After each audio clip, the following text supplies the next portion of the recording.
بسم اللہ الرحمن الرحیم۔ السلام علیکم، آپ دیکھ رہے ہیں چینل 95 نیوز اور آج کی تازہ ترین خبروں کے ساتھ میں ہوں آپ کی ہوسٹ مہروش خان۔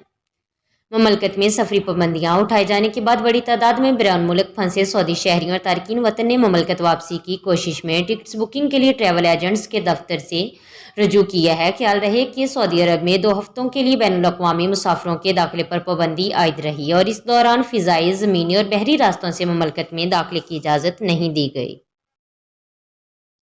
متحدہ عرب امارات میں انسانی حقوق اور انسانی ترقی پر سمجھوتہ نہیں کیا جاتا۔ کسی بھی انسان کی حق تلفی یا توہین یا کسی بھی طرح کا استحصال ناقابل قبول ہے۔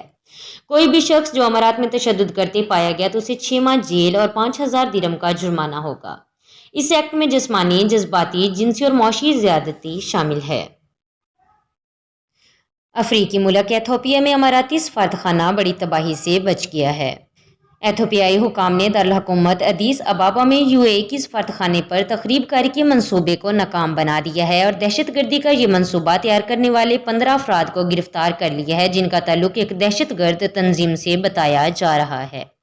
ایتھوپیائی پریس ایجنسی کا کہنا ہے کہ گرفتار دہشت گردوں سے اسلحہ، دھماکہ خیز مواد اور دیگر اہم دستاویزات بھی برآمد کیا گیا ہے، جس سے بڑے پیمانے پر جانی اور مالی نقصان ہونے کا اندیشہ تھا۔ گروہ کا سرغنہ سویڈن سے گرفتار کیا گیا ہے۔ اب بات کرتے ہیں میانمار میں فوج کے اقتدار سنبھالنے کے کچھ دن بعد ہی ملک میں social media platform Facebook کی سروسز کی فراہمی میں رکاوٹ دیکھی گئی ہے۔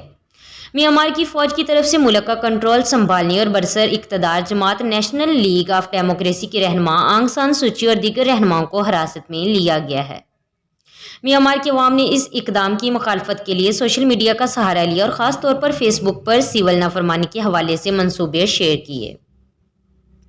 نیوزی لینڈ حکام نے ایک ایسی خاتون کو پکڑا ہے جو جرابوں میں چھپے کیکٹس کے سینکڑوں پودوں کو اسمگل کرنے کی کوشش کر رہی تھی۔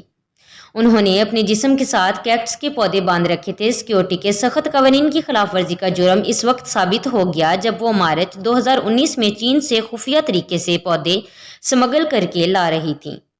وزارت کے تحقیق کار سائمن اینڈ رسن نے کہا کہ ان کے خلاف قانونی چارہ جوئی ہو سکتی ہے۔ یہ تھی آج کی تازہ ترین خبریں۔ مزید ایسی خبریں سننے اور دیکھنے کے لیے ہمارے چینل کو سبسکرائب کریں، بیل آئیکن کو کلک کریں تاکہ جو بھی نوٹیفیکیشن ہو سب سے پہلے آپ تک پہنچے۔ خدا حافظ۔